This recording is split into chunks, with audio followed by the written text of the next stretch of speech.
Livro dos Espíritos, Esperanças e Consolações.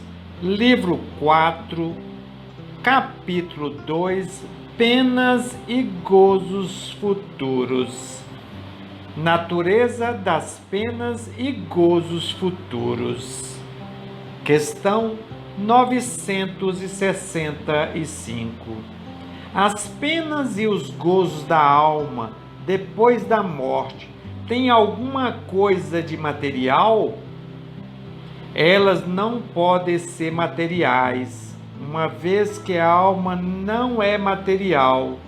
O bom senso diz: essas penas e esses gozos não têm nada de carnal e, portanto, são 1000 vezes mais vivos que os que experimentais sobre a terra. Porque o espírito, uma vez livre, é mais impressionável e a matéria não enfraquece mais suas sensações. Questão 966. Por que o homem faz das penas e dos gozos da vida futura uma ideia, frequentemente tão grosseira e tão absurda? Inteligência que não está ainda bastante desenvolvida. A criança compreende como um adulto? Aliás, isso depende também daquilo que se lhe ensinou. É aí que há necessidade de uma reforma. Vossa linguagem é muito incompleta para exprimir o que está fora de vós. Então, foram necessárias comparações e são essas imagens e essas figuras que tomastes pela realidade. Mas, à medida que o homem se esclarece, seu pensamento compreende as coisas que sua linguagem não pode exprimir. Questão 967. Em que consiste a felicidade dos bons espíritos? Conhecer todas as coisas, não ter nem ódio, nem ciúme, nem inveja, nem ambição, nem qualquer das paixões que fazem a infelicidade dos homens. O amor que os une é para eles a fonte de uma suprema felicidade. Eles não sentem nem as necessidades, nem os sofrimentos, nem as angústias da vida material. São felizes do bem que fazem. De resto, a felicidade dos espíritos é sempre proporcional à sua elevação. Só os espíritos puros gozam, é verdade, uma felicidade suprema, mas todos os outros não são infelizes. Entre os maus e os perfeitos há uma infinidade de graus em que os gozos são relativos ao estado moral. Os que estão bastante avançados compreendem a felicidade dos que chegaram antes deles. A ela aspiram, mas é para eles um objeto de emulação e não de ciúme. Sabem que deles depende alcançá-la e trabalham para esse fim, mas com a calma da boa consciência, e são felizes por não terem que sofrer o que sofrem os maus. Questão 968. Colocais a ausência das necessidades materiais entre as condições de felicidade para os espíritos, mas a satisfação dessas necessidades não é para o homem uma fonte de prazeres? Sim, os prazeres do animal, e quando não pode satisfazer essas necessidades, é uma tortura. Questão 969. O que é preciso entender quando se diz que os espíritos puros estão reunidos no seio de Deus e os culpados em contar seus louvores? É uma alegoria que pinta a inteligência que eles têm das perfeições de Deus, porque o vê e o compreende, mas que não é preciso mais prender a terra como muitas outras. Tudo na natureza, desde o grão de areia, canta, quer dizer, programa o poder, a sabedoria e a bondade de Deus. Mas não creiais que os espíritos bem-aventurados estejam em contemplação durante a eternidade, Isso seria uma felicidade estúpida e monótona. Seria mais a do egoísta, uma vez que sua existência seria uma inutilidade sem fim. Eles não têm mais as tribulações da existência corporal. Já é um gozo. Aliás, como dissemos, eles conhecem e sabem todas as coisas e aproveitam a inteligência que adquiriram para ajudar o progresso dos outros espíritos. É uma ocupação e, ao mesmo tempo, um prazer. Questão 970. Em que consiste o sofrimento dos espíritos inferiores?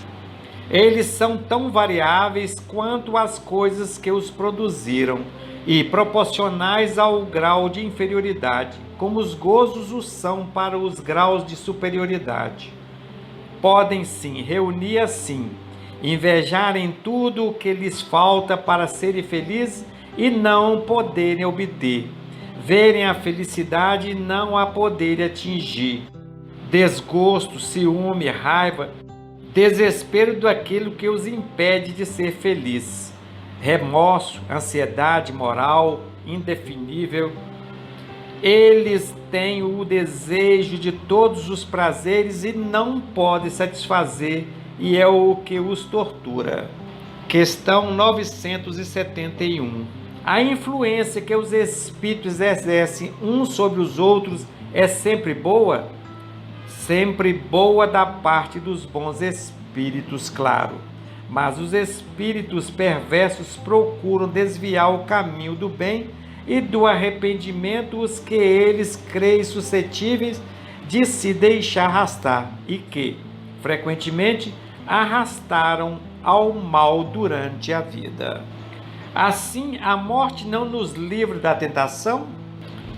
Não, mas a ação dos maus espíritos é muito menor sobre os outros espíritos que sobre os homens, porque eles não têm por auxiliares as paixões materiais. Questão 972. Como fazem os maus espíritos para tentar os outros espíritos, visto que não dispõem de socorro das paixões? Se as paixões não existem materialmente, elas existem ainda no pensamento dos espíritos atrasados. Os maus mantêm esses pensamentos, arrastando suas vítimas para os lugares onde elas têm o espetáculo dessas paixões e tudo que as pode excitar. Mas por que essas paixões, uma vez que não têm mais objeto real? Está precisamente aí o seu suplício. O avarento vê o ouro que não pode possuir. O debochado, as orgias nas quais não pode tomar parte. O orgulhoso, as honras que ele inveja e das quais não pode gozar. Questão 973. Quais são os maiores sofrimentos que podem suportar os maus espíritos? Não há descrição possível das torturas morais que são a punição de certos crimes. Mesmo os que as experimentam teriam dificuldade em vos dar uma ideia delas. Mas, seguramente, a mais horrível é o pensamento de serem condenados para sempre. Questão 974. De onde vem a doutrina do fogo eterno? Imagem, como tantas outras coisas, tomada pela realidade. Mas esse medo não pode ter um bom resultado? Vide, pois, se ele reprime muito, mesmo entre os que a ensinam, se ensinais coisas que a razão rejeita mais tarde, dareis uma impressão que não será nem durável nem salutar. Questão 975. Os espíritos inferiores compreendem a felicidade do justo? Sim, e é o que faz seu suplício, porque compreendem que estão privados dela por sua falta. É por isso que os espíritos, libertos da matéria, aspiram depois de uma nova existência corporal, porque cada existência pode abreviar a duração desse suplício, se ela é bem empregada. Ele faz, então, a escolha das provas pelas quais poderá expiar suas faltas, porque, sabei-o bem, o espírito sofre por todo o mal que fez. ou do qual foi a causa voluntária, por todo o bem que teria podido fazer e que não fez, e por todo o mal que resulta do bem que ele não fez. Questão 976. A visão dos espíritos que sofrem não é para os bons uma causa de aflição? Em que se torna a sua felicidade, se essa felicidade é perturbada? Não é uma aflição, uma vez que sabe que o mal terá um fim. Eles ajudam os outros a progredirem, lhes estendem a mão. Está aí sua ocupação e um prazer quando tem êxito. Questão 977. Os espíritos, não podendo se esconder reciprocamente seus pensamentos e todos os atos da vida sendo conhecidos, segue-se-ia que o culpado está na presença perpétua de sua vítima? Isso não pode ser de outro modo, o bom senso diz.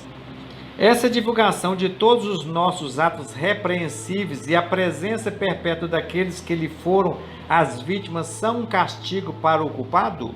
Maior do que se pensa, mas somente até que ele tenha expiado suas faltas, seja como espírito, seja como homem, em novas existências corporais. Questão 972. A lembrança das faltas que a alma pode cometer quando era imperfeita não perturba sua felicidade, mesmo depois que ela está depurada? Não, porque resgatou suas faltas e saiu vitoriosa das provas às quais se submeteu com esse fim.